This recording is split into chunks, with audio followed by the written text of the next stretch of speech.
Welcome to episode 358 of the DFO Rundown, brought to you by Bet365. Download the app today and use the promo code NATION, NATION, to get in on a huge range of markets. Whatever the moment, it's never ordinary at Bet365. And of course, Bet365 will have all the action for the 4 nations, which begin Wednesday, Canada, Sweden, Thursday, USA, and Finland. And then all 4 teams will play Saturday and Monday, with 2 going next Thursday in the final. I'm Jason Greger. We welcome in Frank Seravalli, who is still on cloud 9 as the Eagles dominated the Super Bowl. It was so awesome. I am like, there is a high that kind of goes with that. It's being there in the building, experiencing it with my son, lifetime memory, and just unbelievable weekend and trip, and incredibly fortunate. Well, when you go with your young son, who, kids have a tendency to be pretty emotional during the games, the fact that it was never really close had to make it even more enjoyable. He's just fired up the entire time. Like, there was never any stress. No, it was, the only stress was actually at the end when it was like, come on, man, like these ridiculous touchdowns for no reason.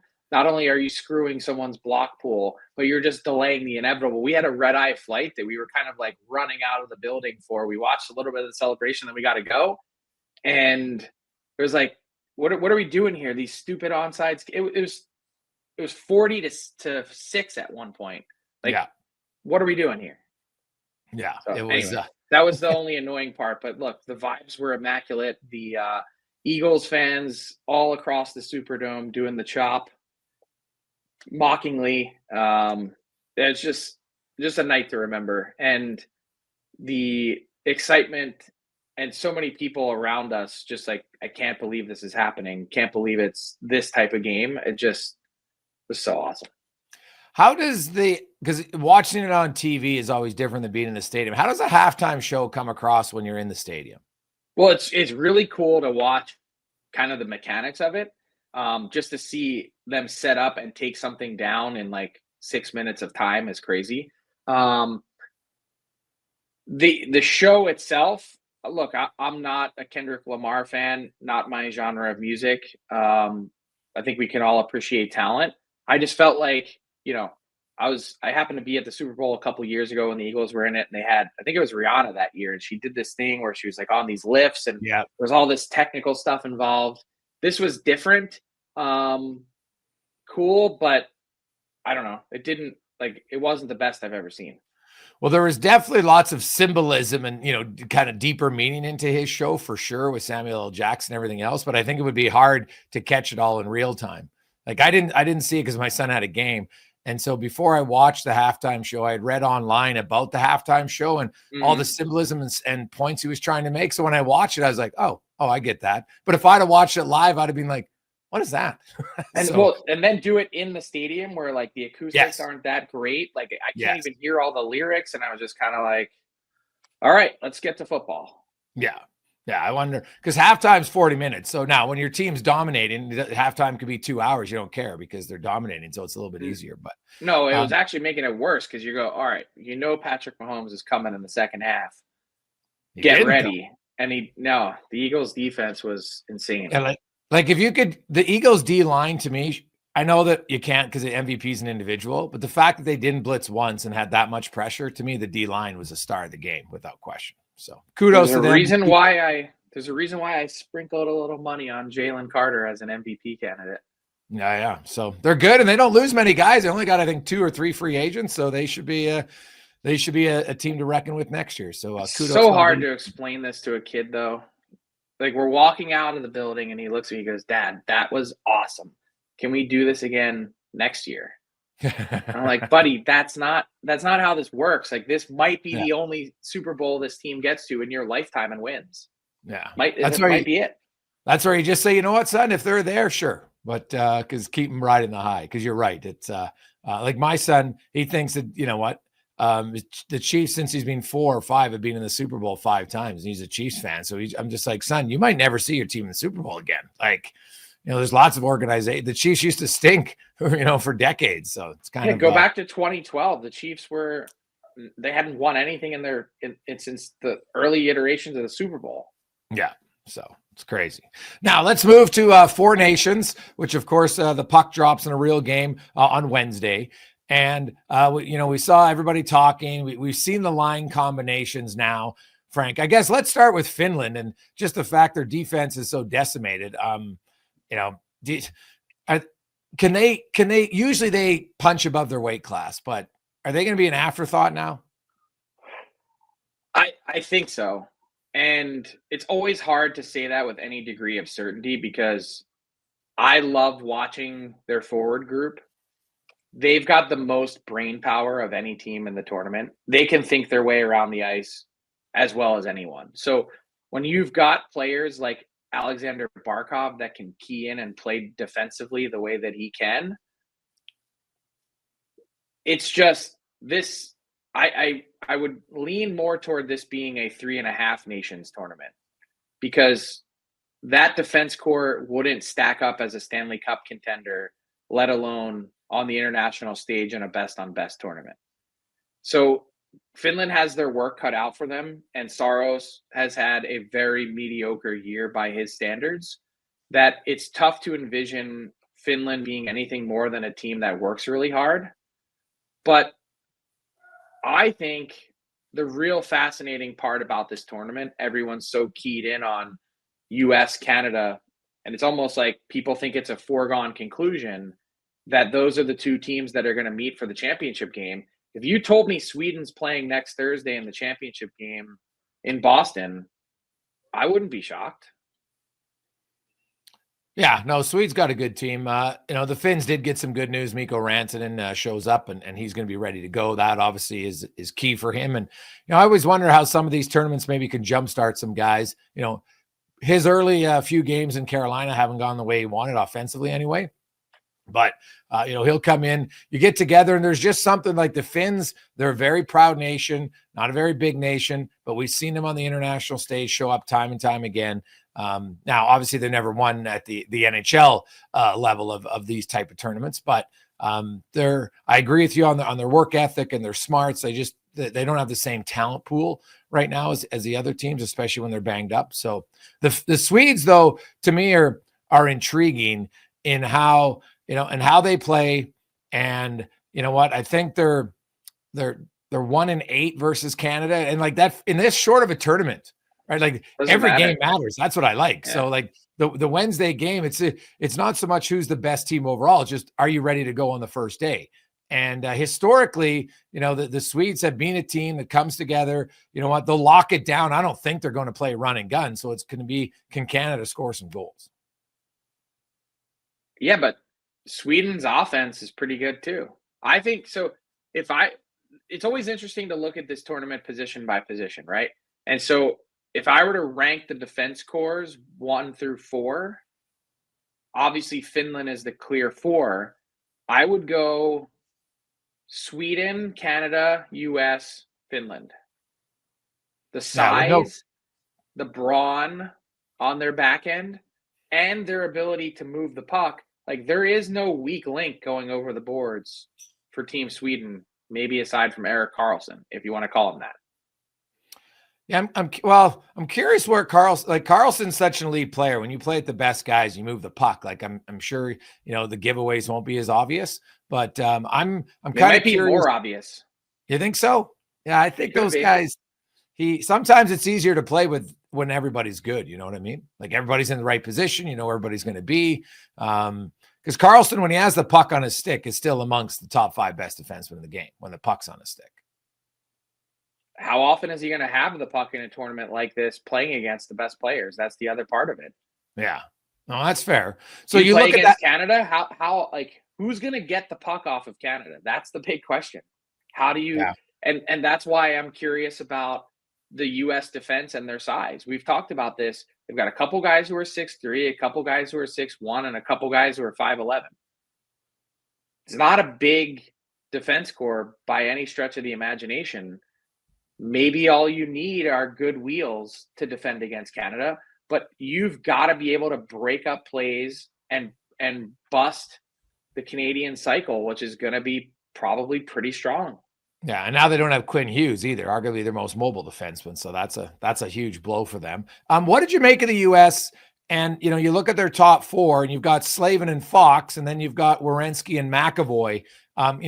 Obviously it looks like Slavin and Fox they think are kind of their shutdown pair.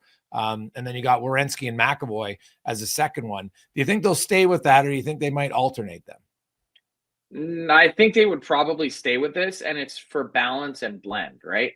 I hate to look at that top pair, Slavin and Fox, and say that that's a shutdown line, like pair, because Fox is so offensively minded that it's nice to put one of those guys that's always thinking offense with a guy in Slavin that's always thinking defense. Like that's a real luxury to have.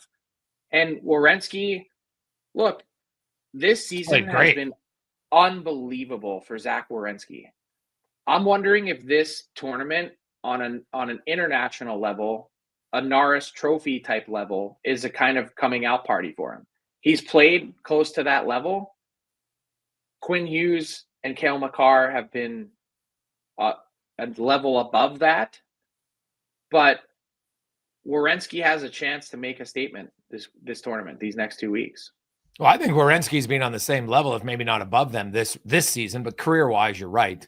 And, Werenski's, the one thing, Frank's a little bit bigger. And, man, he skates. He's in Columbus where maybe he doesn't get a lot of or as much exposure as other guys. But I found myself watching more Columbus games, and like he's controlling games. Now, it's different because you get to the 4 Nations and it's, it's the best of the best. So it'll be more challenging, and maybe his minutes aren't going to be as high. I don't think he's going to play 26, 25 minutes a night as he would in Columbus, but it is just his ability to control the play in Columbus this year is what's been impressive to me. It's been really impressive. And what do you think of my ranking, though? I had that makes sense. For sure. To me, like, Canada, if they had Pietrangelo, then maybe, and not that Drew Doughty's, but he hasn't played very much this year. And I think Pietrangelo at this stage might be better, but Doughty is the ultimate competitor. And I wouldn't be surprised for 3 or 4 games that he's shown in the past, he can elevate his game at the right time.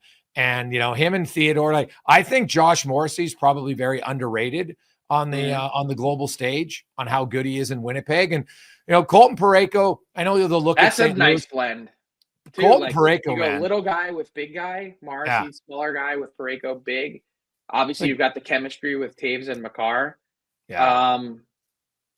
Look, there's not really anything to pick at with this defense core, but I don't think we can overstate the loss of Quinn Hughes for the U.S. Oh, no, that's huge. Like, the U.S. lost their Cale Makar, to put it in Canadian terms. To take that guy out of your lineup, Hart Trophy candidate, I'm sure it was agonizing for him, but it's a massive blow to the U.S. and their chances to win, I think. Yeah, like I thought Canada was the favorite going in just because they haven't lost an international game at this level in a long time. And so I think they deserve to be the favorite. But the USA was close. But I think the separation becomes more without Quinn Hughes. Definitely. Like, it's just, Noah Hannafin or Faber, whichever one you want. Like, and it means one of Werenski or McAvoy would have been in your third pair, which makes your third pair even better, right? So that to me is where the challenge comes in for that whole team. Like, they're good players, but Quinn Hughes, you have Quinn Hughes in your lineup, and it's just it's a different look that he presents to their team. Although, oddly enough, in his absence, suddenly the Vancouver Canucks are got points in all 4 games, 3-0-1. So who knows? Maybe Team USA will step up here for 4 games like the Canucks have. Yeah, well, it's going to be tough because you don't replace Quinn Hughes. Interesting moment. I'm going to be real curious to see if Jake Sanderson gets in the lineup, because not only does he add a little size to the U.S. backhand, but he's had a good year for Ottawa, and I think this is going to be a great experience for him, because I'd say there was probably an 85 to 90% shot that Jake Sanderson made Team USA for the 2026 Olympics. So to get experience at this level now, I think is going to be hugely beneficial for him, that he can also then take back to the Ottawa Senators. Oh, buddy, just being around those type of players, I think it's hard for a player not to gain something right? And obviously playing would help for sure, but practicing, being in the room, just seeing some of the habits that guys like Werenski and Fox and other ones do, I think it's going to be hugely beneficial, especially for a young player who is a big leader of a young team. Like him and Brady Tkachuk together, Frank, should be able to take something from this tournament to bring back inside that Ottawa locker room when they're done that helps them, because, they come back for the final third of the season and they're right in the mix for the playoffs. They've been talking about it for a while, and hopefully you should be able to glean some information that makes you a little bit better of a leader, communicator, whatever, how to control your emotions, play better in key games. Cause USA being in the final wouldn't be a surprise to anybody before the tournament starts. I think a lot of people think that they have a very good chance to be in there. So, how do they show up? I think that's, Ottawa, if you're Steve Staios, you got to be tickled pink that Sanderson was the guy who got the call. Yeah. Well, there's one other thing to point out when thinking about these rosters that I don't think has been talked about very much. Everyone, I think, collectively views this tournament as an opportunity for the U.S. to make a really big statement here about the international pecking order and their place in it. Have they, or could they be surpassing Canada?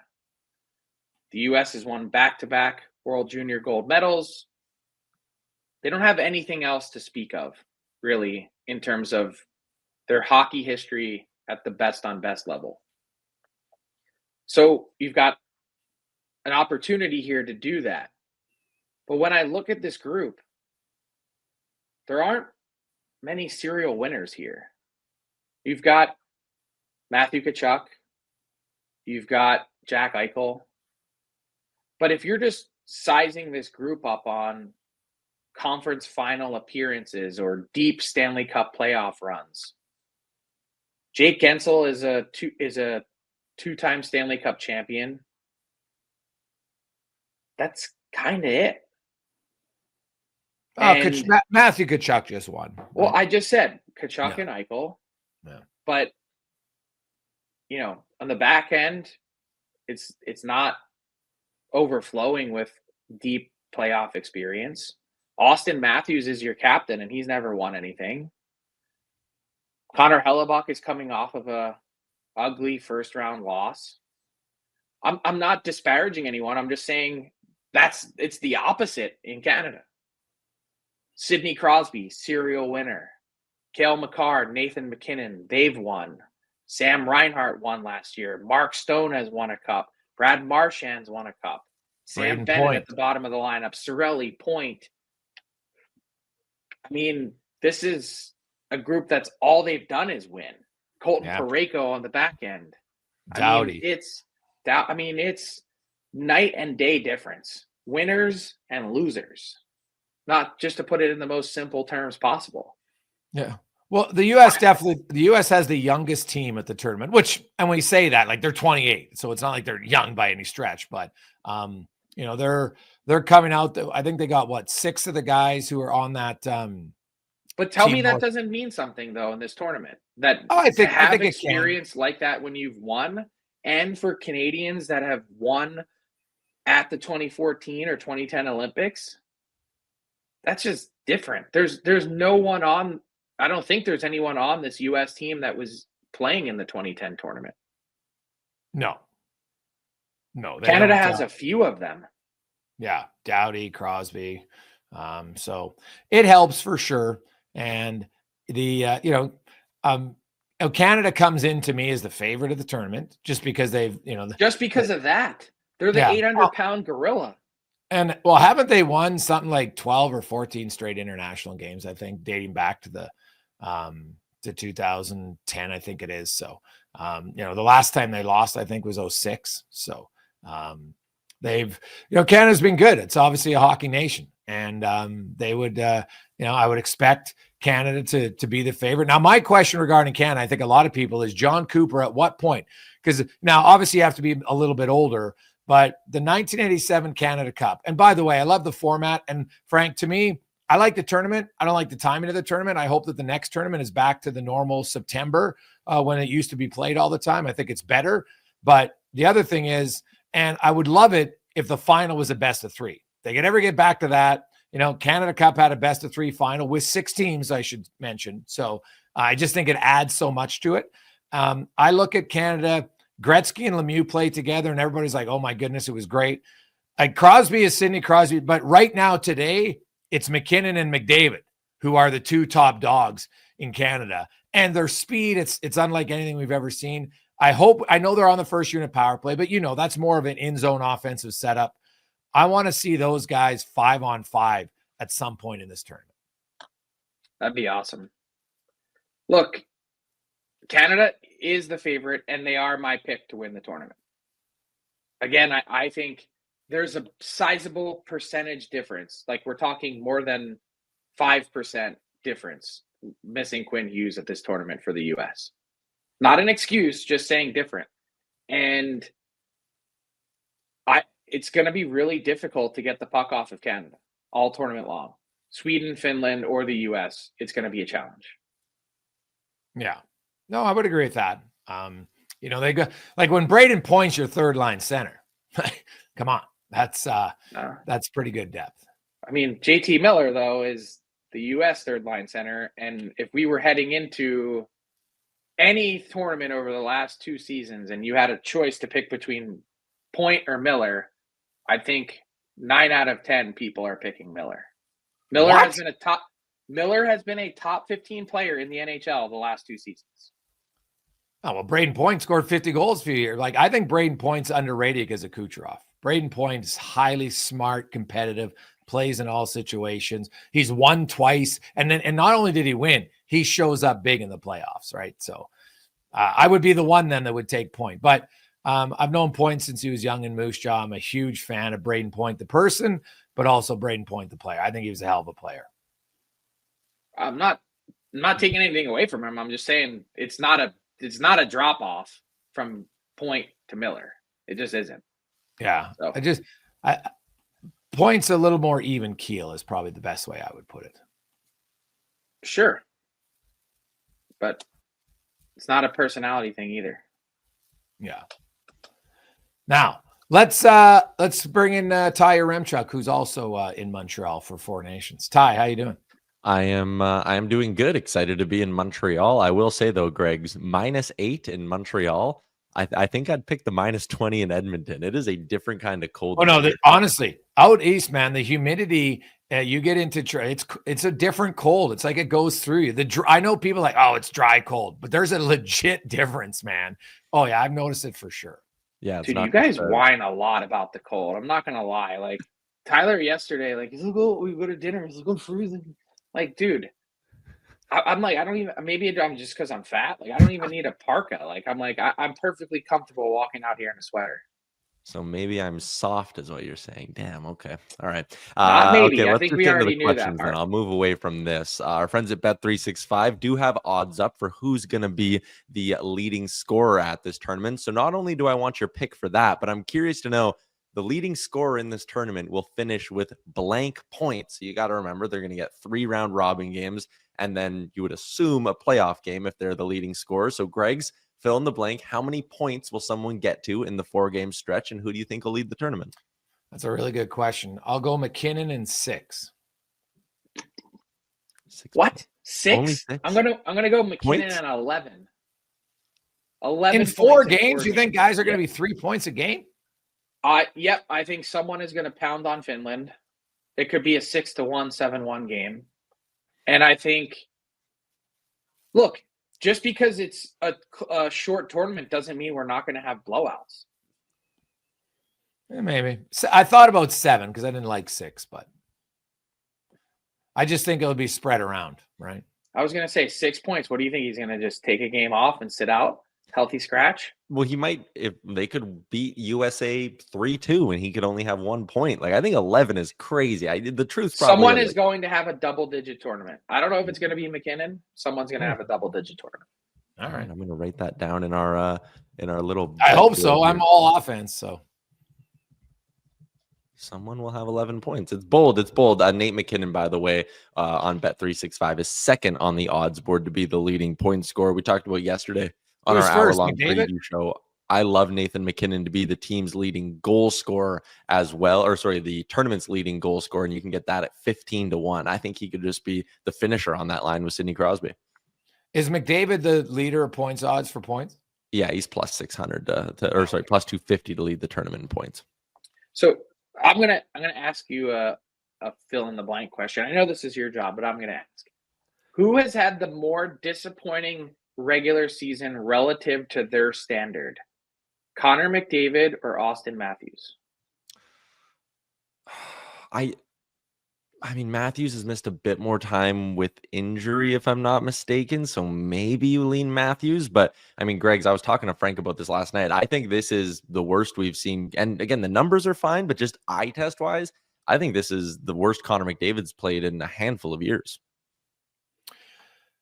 Yeah, well, it's funny. That's why I said relative to his standard. Like it's such a different level than everyone else. And like, you feel dumb asking the question because you go, oh, McDavid still has 70 points in 49 games. Like, still outrageous. But Matthews, like, I don't think he's even been close to the level. No, it's a really good question. I'll say this about McDavid. I was looking at it. His multiple point games in consecutive are down significant. Like, he would used to have like 18 or 20 where you'd have consecutive nights of multi-point games. He only has 8 this season. So he's had, like, there was a Toronto game where he had 9 shots and it was all over the ice and finished with like 1 assist. So I'd probably go Matthews because he's been such an elite goal scorer.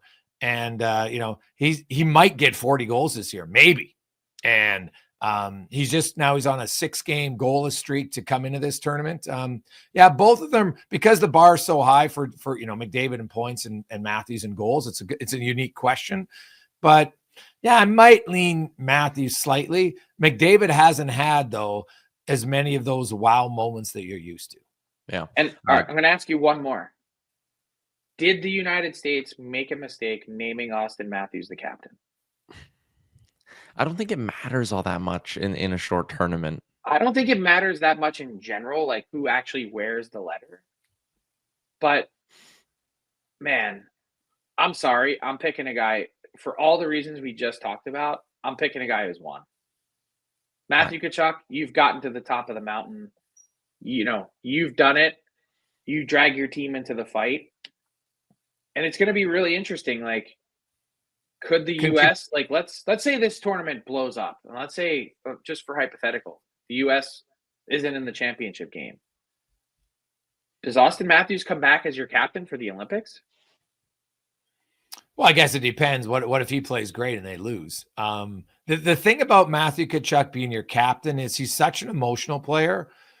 I don't know if and that's not a knock on him. Like, he plays best when he crosses the line every now and then. I don't know if you want your captain doing that. So. I don't mind it, but I'd rather have someone that actually has emotion. Yeah, I think Austin cares. He just doesn't. He doesn't show. He doesn't care. He doesn't.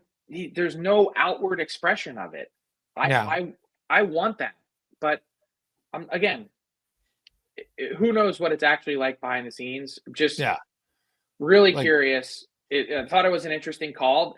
Everyone, it came out. It was announced, and everyone was just like, "Oh yeah, that's obvious." Captain of the Toronto Maple Leafs, like, you just become captain of Team USA, one of the greatest goal scorers. Okay, is it that obvious though? And why wasn't there more consideration? I don't know. I just would have done things differently. I want someone who's done it. Austin Matthews hasn't won anything. That's fair. The counterpoint would maybe be in a room with Miller and the 2 Tkachuks and some loud voices, maybe having a captain who's a little bit more quiet and maybe a bit more measured. Maybe that's a good approach, right? Maybe that's the balancing act. And then, did they know at the time that Quinn Hughes was questionable for the tournament? Like, why wasn't Quinn Hughes? Why didn't he get a letter? And why wasn't he a choice? This actually does tie into the next fill-in-the-blank question I had written down. And Pat, if you want to throw up the Team USA lines here really quick, I had this. Team USA's most impactful skater in this tournament will be blank. I think we can all agree Connor Hellebuyck's going to have a massive impact on things from the crease. But if you had to pick who the most impactful skater would be, Greg's, who would you pick? Ooh. Greg's loves Jack Eichel. I don't mind Jack Eichel, but he's not a big goal scorer. So I would go. Can I go a defenseman? Yep. I'm going to go Zach Werenski. I think Zach is his season, and if he can help control the play, and obviously that's the most skilled forward group he's going to play with, right, by far. And their defense, when you get US has got a lot of speed up front, you got some puck moving defense. I just think Zach Werenski is going to have a real big tournament, so I'm going to go with him. All right, Frank. I'm going to go off the board, and Pat, if you can go back to the US forward group, I'm going to say Vincent Trocheck. I think he's an X factor, like a swing player, one way or the other. If he has a good tournament, they're going to be in great shape. Dude, I'm telling you, the versatility of him and the way he competes and defends. I know Ranger fans have been dismayed with the season and how it's played out for a whole bunch of guys, but I think he's one of those guys. If he's on and he gets meaningful minutes, that could be a true differentiator between the U.S. and Canada. Like that fourth line. I have a hard time thinking he's going to get more than 12 minutes. They might be 12 really important minutes. D-zone draws and whatnot. Yeah. If I'm taking a forward, though, if the U.S. is going to win, then I think Matthews has to be a leader. Fair. Last one I got for you guys is about Team Finland. And again, becoming, like you said, Frank, 3.5 team tournament here with how banged up their blue line is. But again, proud nation. Those guys are going to play hard. I'm interested to know your answer. Finland has a blank % chance of just making it to the final. And playing a little spoiler, Frank, blank % chance of the Finns going to the final. 0.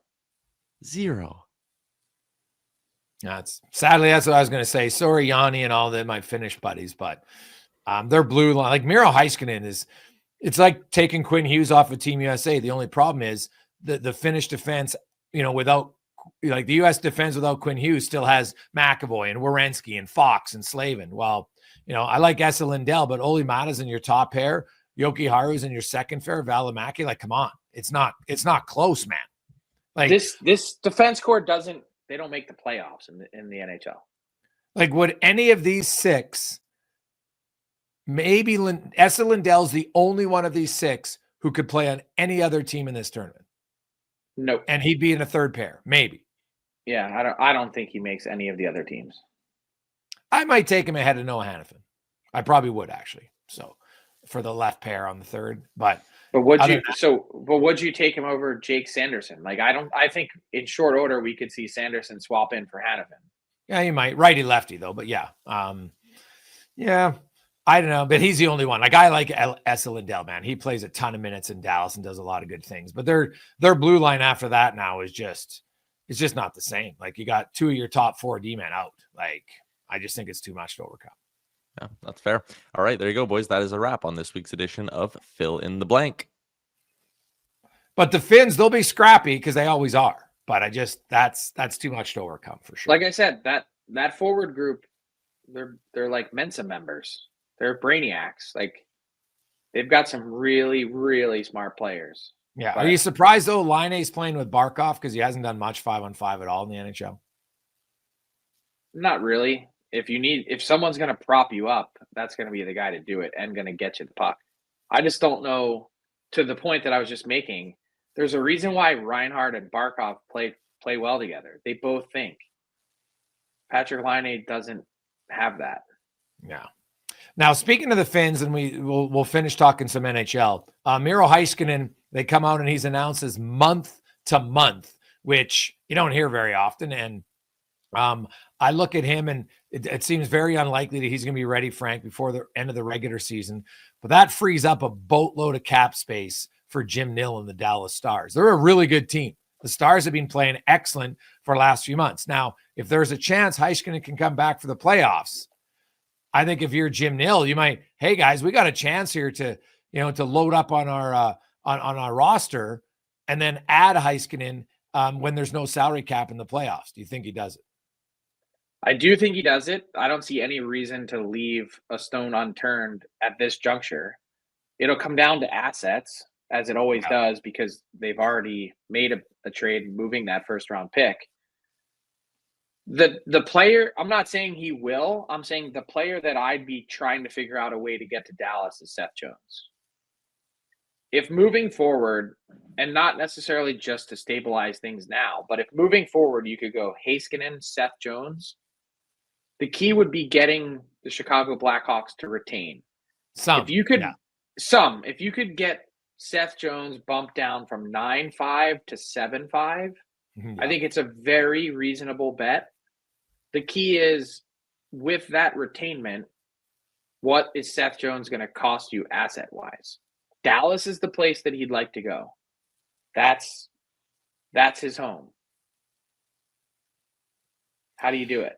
Yeah, it's a great question, because I guess they could use their first the following year, but that just probably extends the Blackhawks. And they've come out and said that their 3 young prospects are untouchable. But that's what you say when you're Jim Nill. And I get why you don't want to go with Bichelle or Bork or any of those guys. I understand it. But if you feel your team is like, you have an opportunity to have a playoff run where you have Heiskanen and Jones on your roster, where one of them technically isn't counting for the stretch drive, that's a big advantage, right? You can't do that every other year, even with the cap going up. I get it. So I won't be surprised to see them take a big swing at all.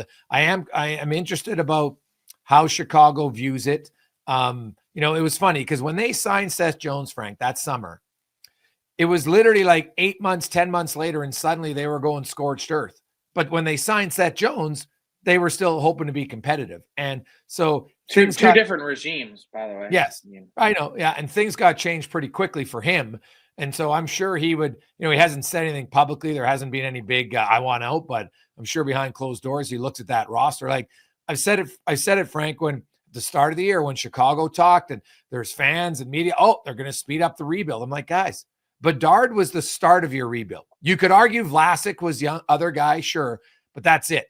And you can go through Crosby and Kane and McDavid and, even Austin Matthews, these other guys. They were mainly the last piece of the rebuild, right? You had Marner, you had Nylander, you had Draisaitl, you had, go down the list. Even Crosby had all the other guys. Bedard had none. And that's why I think Chicago has to have a realistic look of how long this is going to take. And you know what? I don't want to hear Connor Bedard's going to get upset. BS. Steve Yzerman, Mario Lemieux. There's lots of great players who took many years before their team got to the playoffs. And that's when there was 21 teams, never mind 32. So I think Chicago has to look and acquire as many good assets, because it's not like they have a boatload of young guys. They got some okay prospects, but they don't have a lot of, this last year's draft was good, but they need 2 other good draft classes, Frank, at least 2 other good ones to surround Bedard with quality players. Well, they're also going to have to spend, though. That's the other part about this Hawks thing that I don't know that everyone has necessarily connected all the dots on. So they've got guys under contract for this season and next. They have nothing on the books after that. Yeah. So they've got to spend. So 3 years from now, when the cap's at $113 million, they have to spend, just to get to the floor, $64 million. Yeah. Well, Bedard will be in his second year, his second contract. So okay, but so to call him 10, 11, 12, whatever that is. Okay, that's still $52 million just to get to the minimum spend. That leaves you another $30 million to get to the maximum spend. You could spend $80 million 3 years from now. 2 years from now, it's $50 million. Yeah. If the Hawks are smart, because I think over the last few years with the flat cap, the top end guys kept getting paid, but kind of that second tier guys, they really got squeezed. So I think there'll be a lot of those guys thinking, hey, right now, look what Chicago did with Nick Foligno. They did it more for leadership and stuff, but he got $4 million. No one else was going to give him 2, and he got 4. Good for him on short-term deals. If you're the Hawks, you could do that for a few guys. And there'd be some players, hey, I'll take a 2-year deal, and 1 or 2 of them might get to play with Bedard. And in 2 years, Bedard's going to be a much better player than he is now. That's just same as McDavid and most of those other star players. So I think if they're smart, what Chicago needs to avoid is, remember before the cap got flat, Frank, we saw it every year. Okposo, Lucic, Neal, guys who get long-term deals, right? And that's what they have to avoid. They're going to do that. Just avoid the middle-tier guys who are not going to get long-term. Avoid them, and they'll be okay. They've already done that, though. They've already proven that they're going to avoid doing that, because they just said, hey, we've got space to fill. We need bodies. We're going to overpay to keep the term short. They've already proven that's their game plan. Yeah. What's going to be way more interesting is, can they go out and convince a Mikko Rantanen if he makes it to market? Can they find a top-end player to add to their group? It's really hard to do. Everyone says, oh, hey, look at the Hawks. They're going to go out and spend, and they're going to go get one of these guys. This is not the drive-through where you just order whatever you want. That's not how it works. No. And the other thing is, like, if you're Mikko Rantanen and you've won a cup, and Carolina, who's a really good team, offers you, let's just say, 13 mil, and they can do it for 8 years, and Chicago can offer you 7 years, what is Chicago going to have to offer to entice you to come, knowing you're coming to a team that's not competitive? That's why I think getting a star player is going to be very difficult. Well, but what if the Colorado Avalanche call and say, hey, I know it's only 7 years now, but we made a mistake in letting you go. You want to come back? Well, I think that's now that we know what the cap numbers are. Yeah, and Mikko Rantanen himself might be like what if he doesn't like his in Colorado? Like, look at the difference. Look at Marty Necas's numbers, his minutes played in Colorado compared to Carolina, and then look at Rantanen when they flop. Carolina runs 4 lines more, so your top guys play less. Does Rantanen, is that going to appease him? Now, if the team has success, maybe, but that's an interesting, that's a big difference. 3 extra minutes a game, Frank. Like, I know that might not seem like a lot, but when you're used to it, I'm sitting on the bench a lot more. I don't know. I'm not even thinking about that. I think it's a moment in time, and I think whatever your ice time is, it's all about the team. True, but it's also about, opportunities. And if Colorado's close, that's why I think, to me, it's Carolina can't let him get to free agency. And I don't think they want to find out in short order here. They gave him some time to get used to the market and, hey, get your feet wet, understand what this is like here. But this 2-week stretch during 4 Nations is going to be really telling, because I think if this gets closer to March 7th and he's unsigned and they have a feeling he's not going to sign, again, I wouldn't be shocked. They've got an owner just crazy enough to turn around and say, let's see if we can get back what we paid, if not more. Oh, that would be crazy. Especially if his production remains relatively limited. Of course, they're going to give it all the time in the world that they can. It's so hard to get your hands on a difference maker. But if he doesn't want to sign and he's unproductive, it's not really a good fit. But I think it's way too early to make any of those determinations. I'm just saying, let's see how negotiations go these next 2 weeks. This is the time to get a deal done. They would have 13 days when the season resumes before the deadline. 13. So we'll see. Frankie, enjoy Montreal. We'll have some games to break down on the next pod. Have a good one. That's the rundown, brought to you by Bet365. What's up, hockey fans? If you enjoyed that video, then you need to be hitting the subscribe button right here at Daily Faceoff. Exclusive interviews and analysis from our hockey insider Frank Seravalli, fantasy updates from Brock Sagan, and a daily live show at noon Eastern, Monday through Friday. You don't want to miss any of the fantastic content, so hit that subscribe button.